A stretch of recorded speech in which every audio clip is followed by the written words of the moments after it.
Today we are here with Tim and McKenzie Kipp. They are two super great friends and also young married couple, first-time home buyers. So we're going to talk to them about their experience buying their first home. Interestingly enough, it was really McKenzie's idea to start looking for a home. They were engaged to be married. They are both firefighters here locally and EMTs, and they met in EMT school. And when they got engaged, McKenzie was very determined to buy a house, and so she reached out to me and we started looking for a house. And so McKenzie, when we started looking for the house, was Tim really in on that whole deal initially, or because I kind of don't remember? I feel like we were looking a little bit before we let Tim in on the secret that we were looking. Yeah, well, I had been renting for a couple years and my lease was about to be up. Were we engaged yet? I don't even know. We weren't even engaged yet. I don't think you were. But I was either going to have to re-up my lease for another year or find something, and I love house hunting. I love all of the shows about it. So I was really excited and eager to look for a house. So I just had you start helping me look for it. And he wanted to, but financially wasn't sure if we were ready for that. We weren't engaged yet, but we just knew we were going to be getting married. So yeah, took him a little bit to get warmed up to the idea.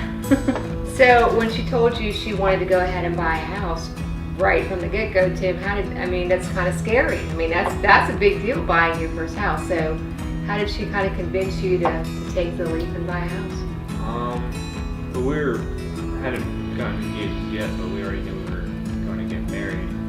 So instead of having to rent for an entire year and waste all that money, we just kind of decided, well, I guess a house would be a smart move.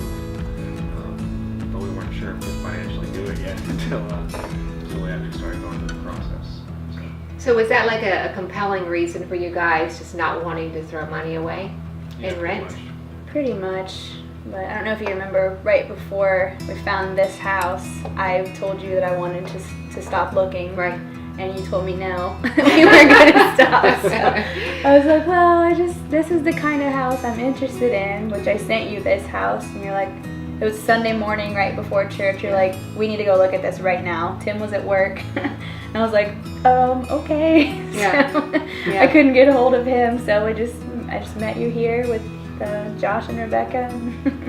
I remember that Sunday morning. Yeah. Tim was kind of blindsided at that point because I think actually, Tim, she fell in love in that moment that it was her house at that point. You know, you guys were paying, I don't remember what you were paying rent this time. What were you paying for that rent? I was paying $750 a month for a 1-bedroom, 1-bath apartment, and not including any utilities or anything. And so what is your house payment here? You don't mind me asking. It is about $918. $910, Yeah. including insurance and everything. So for just a little bit more, you're owning your own property and you're investing in you and in equity in your own life finances. So do you feel like now that you've done that, was it a smart decision? Oh yes. Yeah? I'm very happy. So what was the scariest part about the process? We found the house and we found it, we knew that this was the house pretty quickly. So for you guys, what was the the scariest part of the process?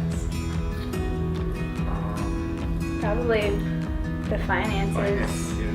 Since we're firefighters, so we don't have the highest income around, Right. so we were a little nervous. You should be paid more for sure. I agree.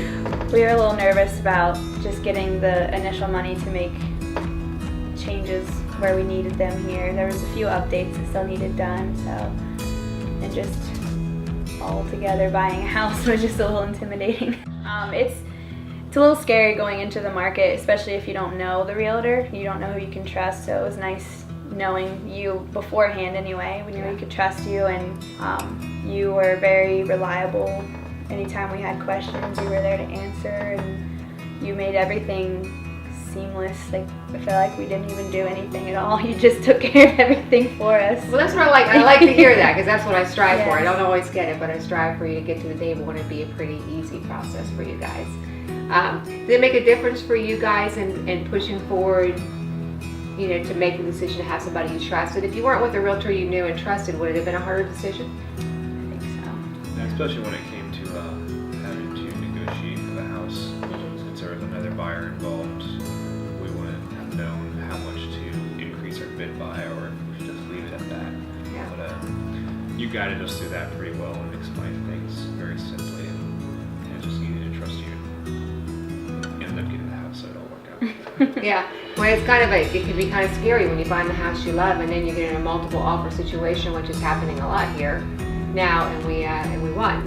So it's a call win, but we got the house, so it was really cool. So, talk to another young couple. If another young couple were in your shoes and paying $700 or $800 a month rent, and they can come up with the bare minimum to get a house done financially, would you say it's a good move for a young couple, young people? Definitely. If you're committed to each other and you're ready to take the next step, I think it's definitely a great investment. There's nothing like owning your own home. You can rent all you want, but there's just something about your own place, and having a yard especially is my favorite part of owning a home, probably. So do you think that at this point in life, once you get done with this house, you'll just continue on the path of home ownership, keep upgrading and never go back to renting again unless you absolutely had to? Yeah, absolutely. Yes. It's also a good investment too, so Right. it's not just throwing our money away, it's Right. actually building an equity. So. Yeah. And this house and this neighborhood and this size would be a great home to keep as an investment property and rent someday when you're ready to move out and little ones start coming. So we got you a house that you could have that option to do as well if you wanted to. So, okay, before we start though, McKenzie, what's your favorite part of your home? What's your favorite part? Favorite part is that it's our home. Just the fact that we took it from a blank slate, something that he wasn't even really interested in to begin with, and now just when we sit around at night sometimes he's just like, I really love this home. We're really lucky, and I don't know, just something about that feeling, that's my favorite part about it. So. Yeah. What's your favorite part? Just knowing it's ours. Yeah. There's just something good about knowing something is yours and not somebody else's, and living under somebody else's roof. Yeah. So that you're in control of this for the most part. Unless giant storms. Yeah. Well, then your insurance covers that. Then our insurance covers it.